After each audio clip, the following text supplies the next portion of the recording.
Welcome to a Nomad's Taste. This is Benny now, driving home Saturday afternoon.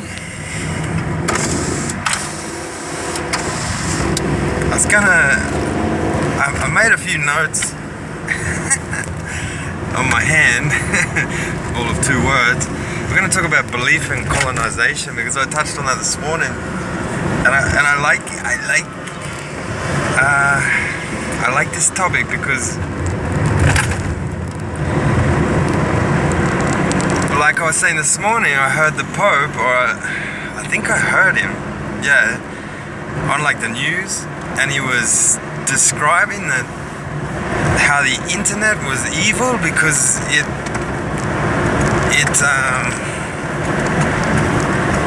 colonized the poor people's minds with ideas that are I guess immoral. No, he was talking about teaching gender in school, and that's why people are gay, because these sort of studies colonize the mind of these people and blah blah blah blah blah blah blah. That's what we call colonization. That's what he said. That's what we call colonization. And it's like, I've never heard that word before. Maybe it's psychological, in Psychology 101. I'm not sure. But it makes a lot of fucking sense. And it makes a lot of sense that they know what colonization is because they deal in colonization. That's their game. So, colonization. Then I started, me and my significant other and I, we started using it to describe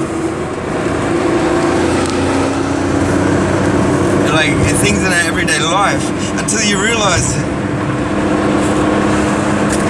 it's when you get this definition nailed that you realize how much colonization is happening to you. Like, take marketing for example. That's a complete. These guys like study human behavior, and they find back roads, like, because we're all colonized. We're all wired a certain way, which makes it simple to prey on us.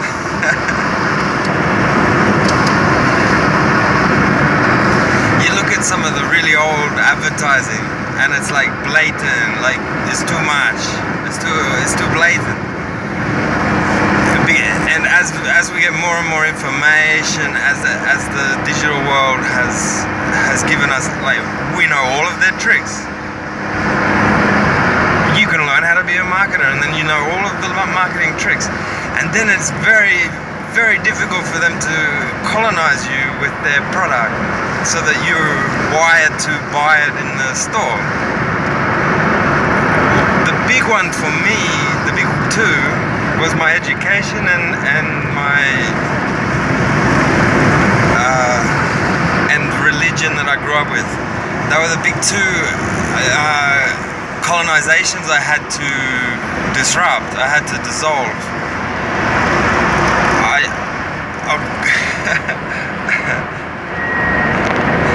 I'll try and explain how I did it. The decolonization, and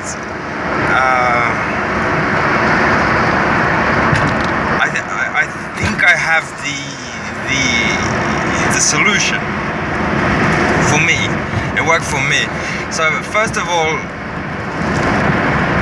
through my experience of practice and years of meditation, etc., doing exercises, like which I don't ritualistically cut a day every day, sit down and fucking meditate for like 2 hours or something, sit there and do nothing. That doesn't that doesn't interest me. That's my taste. That's my flavor.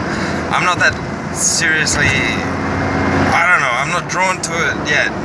Maybe one day, who knows. I'm drawn to yoga eventually, like do some Kundalini yoga. I just gotta get more free time and free money, and then I'm gonna be doing that. That's one of my great desires, to become a yoga master. You know, stretch that body out. Fix myself up. So back to decolonization, and this is why I mentioned belief, because I decolonized completely recently by shattering belief, dissolving it as a word. It was actually an interesting experience. It felt like a challenge put to me by the scientists. You know, don't believe anything, blah blah blah. Because they use it, because they actually believe in science. So these skeptics are a sort of a contradictory sort. Well, I'm contradictory too. I'm working on the resolution of those contradictions by language, because language is the only way to an evolution of language to a polar state is the only way to eliminate my contradictory nature. Because to define something, you have to use its opposite usually, and therefore, or use it something similar.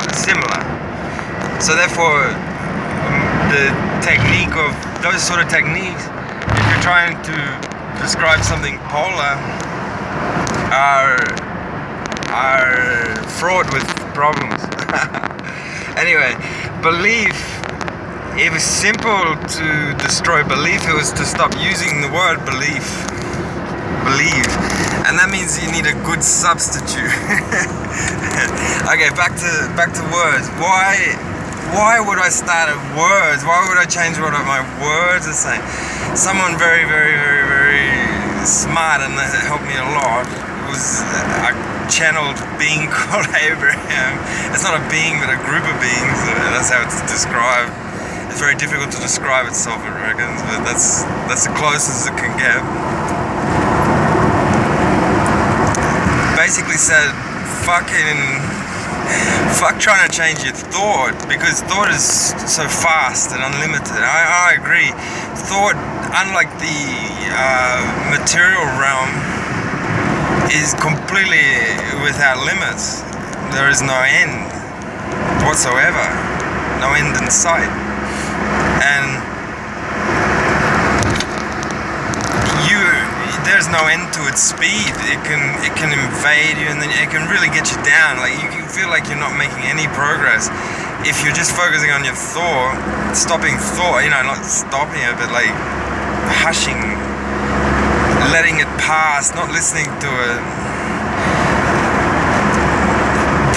The trick, the technique, and it fucking works really well to rewire yourself, is to ban words and to change them out for better words that make you feel less resistance, make it easier on you, like emotionally much more laid back.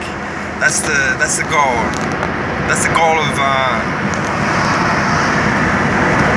changing your words. So whenever you speak, you're not coming up against resistance of what that word means.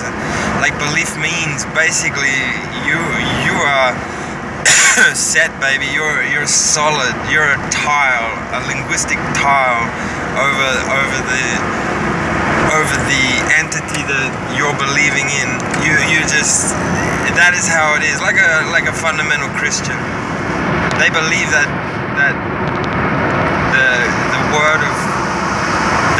it is the word of God, the Bible.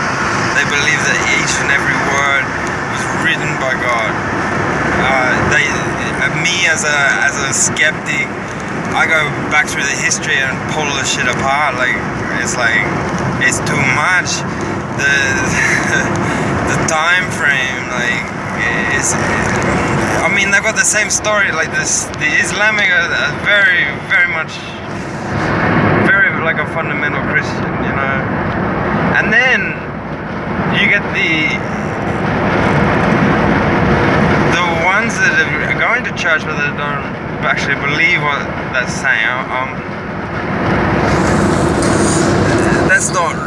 They may still use the word believe, but believe, what it does is it just like, I believe this, and then like any evidence comes along, fuck it, I still believe this. You know, like that's the impression of belief, and that's the connotation of it that I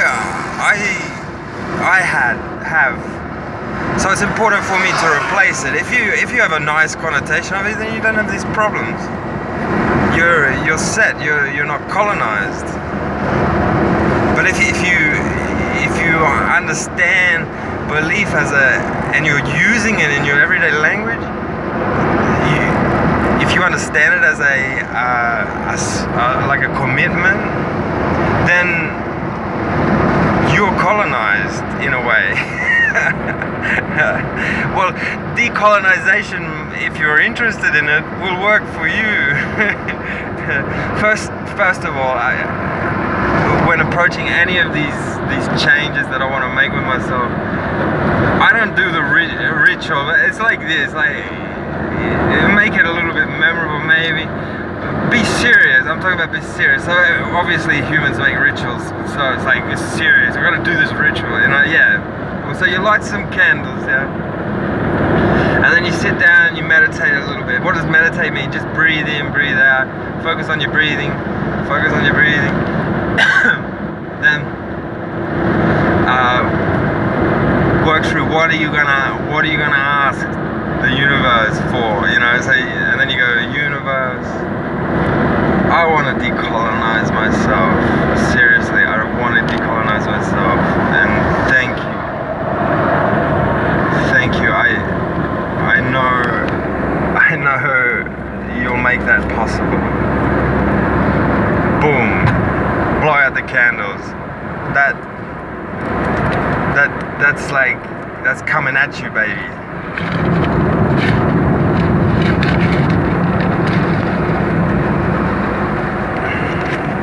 Got me? That's always the first step, because it seems to be the only thing that fucking works. Everything that comes from my mouth now is just like probably bullshit. I'll play myself down a bit. I would say bullshit. Stating your desire to the universe, very, very important. You're stating it to yourself and your universe as well, you know, like, get all those cells aligned. That's what it's about.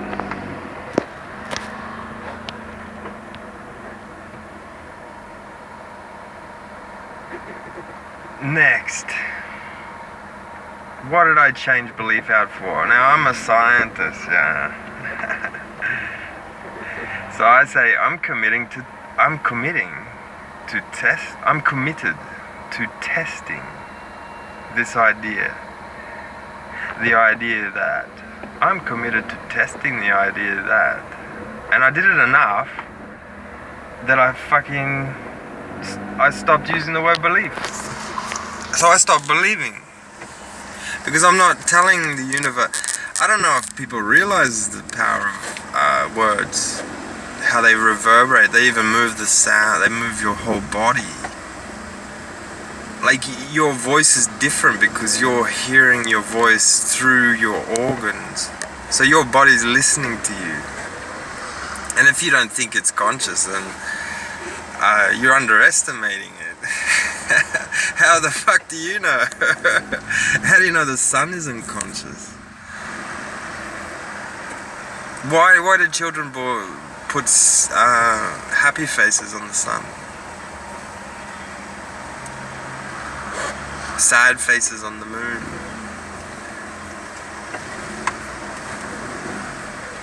It's a child's view of everything, isn't it?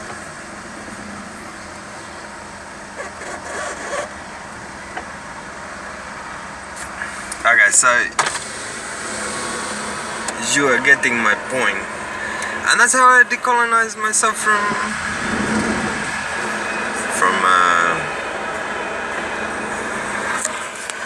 the fucking jive, you know, like I'm starting to get upset.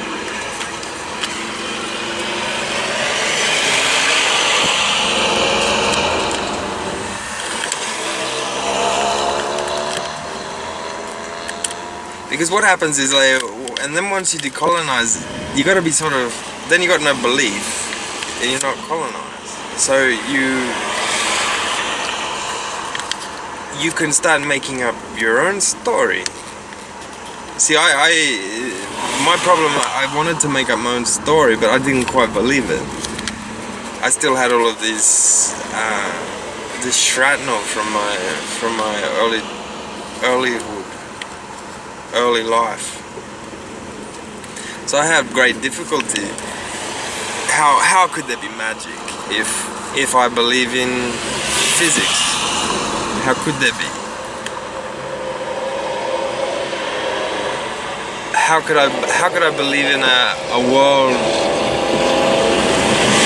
that is much more consciousness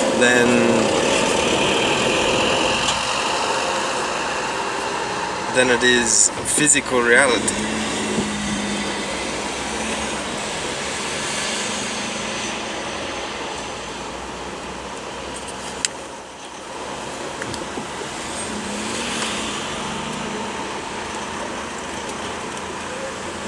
Hang on 1 second, mate.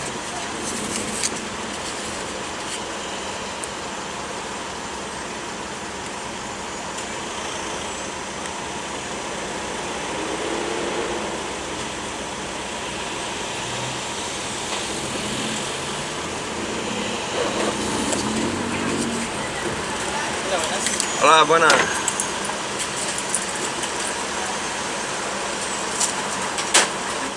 Gracias.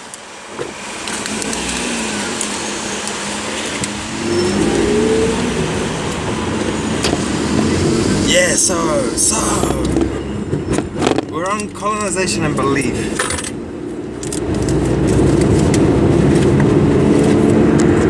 See, and this is like this is the warning I give you, that it's dangerous what I'm talking about. I would never tell anyone, I would never suggest anyone to do this unless it was something I was seeking. And I'm only going to help you some of the way, you know, like, you got to do the practice. That's the whole point, like, or you got to develop your own way. Because how is my way gonna work for you? My way works for me because I've got all my influences. No doubt you're influenced differently, and it may only work for some people. Like exactly what I told you. Someone told me before, but they said working hypotheses. I don't believe in anything. Everything I do is a working hypothesis. But that appeals to someone with a higher, I don't know, and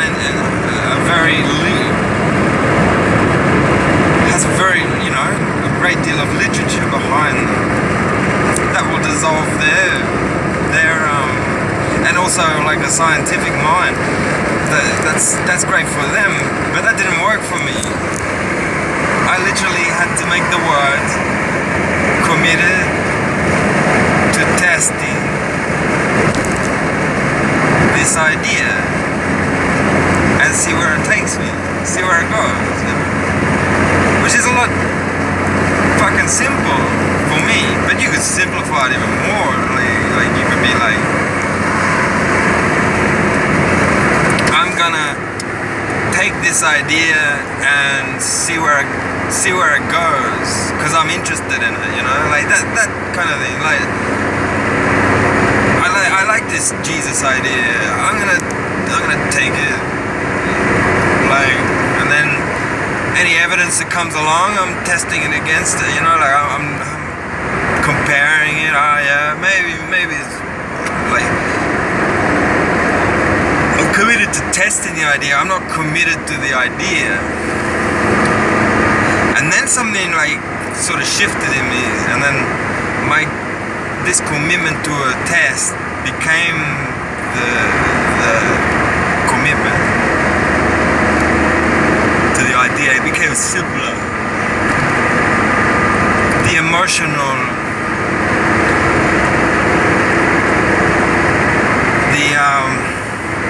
it became, how would you say it? Like I became more. How would you say that? It's like I harnessed a force, a power, a tool to getting what I want.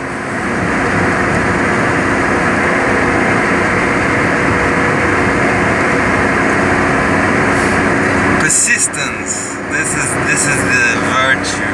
Persistence. If you do not persist, literally, very few arts you will become skillful at. Art requires skill. Skill requires persistence.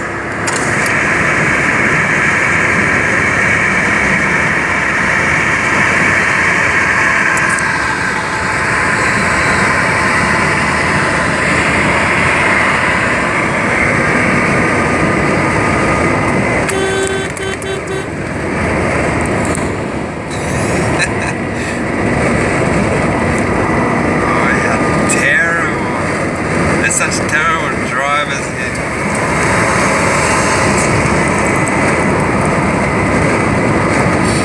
Putting everyone's lives at risk. Oh, anyway, I'm gonna leave it at that. Oh, just gotta be peaceful. Nothing wrong with letting people know, though. Just an escalation. That's the Benny now taste. Yeah, okay. I'll leave it at that. I'm like blown. My mind is blown. That was fantastic. I love that conversation. I hope you enjoyed it, Artie, and people of the future, if you exist. If this doesn't get lost in the in the forever. Take care. Meet you on the flip side. Peace out.